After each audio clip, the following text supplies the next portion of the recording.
Jatend piny William Ruto chomo piny China odhiambo makawuono kama osingo ni jo Kenya dhi yudo ber mogundho kowuok e wuodhno. E oboke ne ute fwambo, jatend piny otelo ne welo mag Kenya madhi chopo e romo mar 9 mar tudruok e kind Afrika kod China mong'ere kaka China Africa Cooperation Summit. Romo makamano kelo kanyachiel jotend pinje Afrika, jotelo mawuok China kod jotelo mag AUC mar lalruok e wi tudruok mar pinjegi. Ruto biro chopo e romo mopogore e limbe mare kama oting'o romo kod jatend piny China Jinping e wi tudruok manyien mar pinje ariyogo. Romo machielo ma Ruto biro bedoe en mar jotend pinje Afrika e rido tudruok margi. Ruto bende biro chopo e romo mar jo ohala mag Afrika kod mago ma China kama jo ohalago biro rango thuolo manyien mag keto mwandu e pacho ka.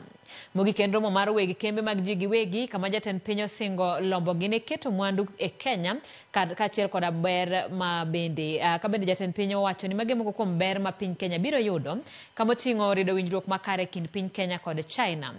Winjruok kod China mondo omed gero apeyni kod skunde pacho ka, tieko twak e wi tieko gero gach okolo mar SGR mondo ochop Naivasha, Kisumu nyaka Malaba. Twak e wi chiwo lowo e China bende mondo ger kambi mar loso yedhe e pacho ka.